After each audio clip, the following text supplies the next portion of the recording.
live as well. He's a senior lecturer in politics and international relations at the University of Bristol, where he focuses on the Middle East. Good to speak to you today. Let's talk first of all, if we can, about Beaufort Castle that we were hearing about there from our correspondent. She was talking about how it's important in a Lebanese context. It also has an important place, doesn't it, in the Israeli public imagination after the army withdrew in 2000.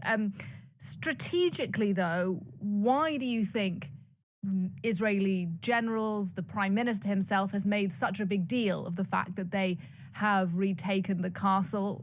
What's its value to them?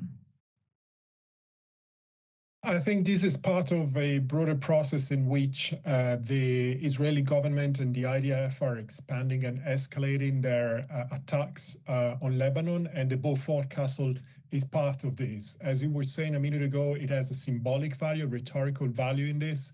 The Beaufort Castle was already in 1982 occupied by the PLO forces, the Palestinian Liberation Organization back then.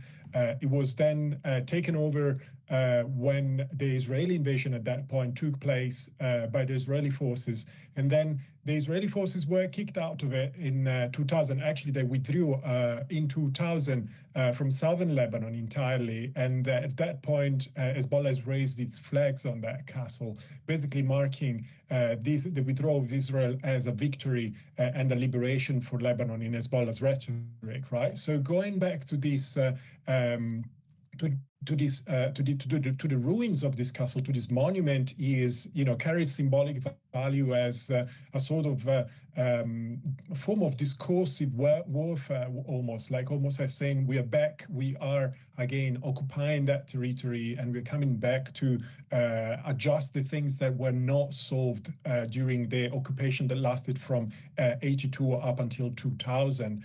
In that sense. And then there is also the strategic value in this. Today I was reading reports that were confirming the fact that there is no Hezbollah presence in Beaufort Castle, but the strategic value of it is that it's an elevated mountain over the rest of the valley, and therefore it allows for views over the rest of the plain, and allows for military actions that would not be possible from a lower ground in that sense. So it has both symbolic and strategic value in that sense. Okay, but what about beyond the castle itself? What do you understand Israel's wider goal to be now in South Lebanon? I mean, they've been pushing deeper and deeper for weeks, haven't they? And this is the furthest into the Lebanon they've been since the end of the occupation in 2000. So tangibly, what are they trying to achieve?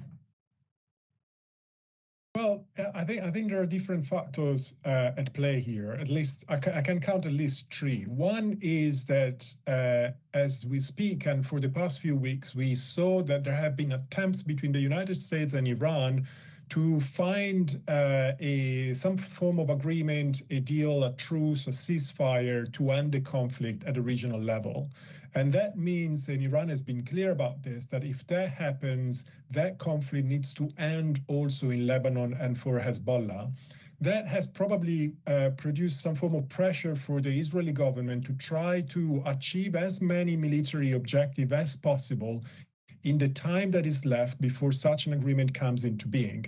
Although we must acknowledge the fact that this agreement does not seem to be in sight for the time being. One day it looks like it's happening, another day there are instead military attacks between the two countries and so on. So it doesn't look like that's really happening. But regardless, basically Israel is trying to maximize its chances before any kind of agreement comes into being. The second aspect has to do with the domestic politics of Israel.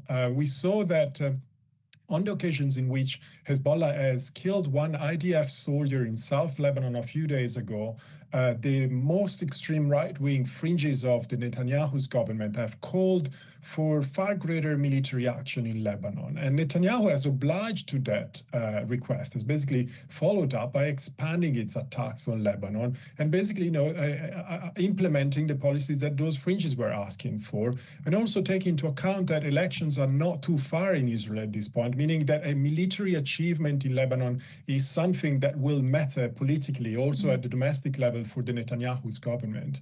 And then there is the third aspect that has to do with the fact that Hezbollah itself, has found new ways to exacerbate the sense of insecurity of Israel and provoke Israeli reactions, especially through the use of these cheap drones that are controlled remotely with the fiber optics cable and that cannot be easily jammed, and therefore has produced an even harsher reaction from Israel in order to counter that type of threat. So the combination of these aspects is probably what is motivating the escalation that we're witnessing these days. And look, when you hear Israeli leaders talk about the campaign in Lebanon, they often use this phrase that they want to establish a buffer zone. There are, though, many Lebanese who say that that's sort of a de facto occupation of Lebanon. Are they right to be concerned that Israel may want to stay put for a long time to come, do you think? Yeah, I think the historical precedents speak for themselves. Israel has, kept a buffer zone, a security zone. They called it in different ways from 1982 up until 2000, and they considered this as a favorable, as a strategy that paid off to an extent. But in reality, that wasn't really the case, because it made that zone an area in which the IDF was constantly vulnerable to attacks from Hezbollah and Hezbollah's guerrillas warfare. So they might think, we don't think that the strategic thing that is behind the idea of a buffer zone has changed at this point. Although the Lebanese are rightly concerned about the possibility that Israel's presence and occupation of Lebanon may be protracted for that sense. But also consider that, in fact, these new military strategies, such as the use of drones, in fact, makes the buffer zone useless. Hezbollah has been capable of launching its attacks regardless of that.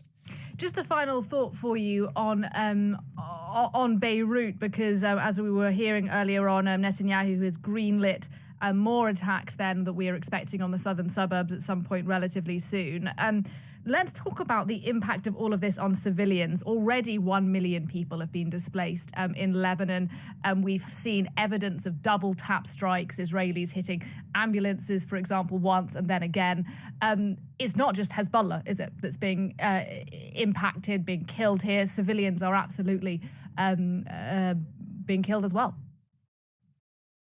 Exactly. I mean, this is a campaign that, yes, nominally targets Hezbollah, but also uses the civilian targets and civilians as a way to put pressure on the part of population that supports Hezbollah in Lebanon, to put pressure on the government itself. The forced displacement of 1 million Lebanese and the constant call for the displacement of certain areas that then are targeted, as we saw this morning in Beirut, are forms of warfare that use forced displacement as a weapon, and civilians are clearly affected by this. So it is not only military targets that are targeted; it's also civilians that are, in fact, victims of these very punitive measures that Israel implements against Lebanon. All right, Filippo de Jonghi, as always, thank you so much for your time and for your analysis here today on France 24. Now, as we've been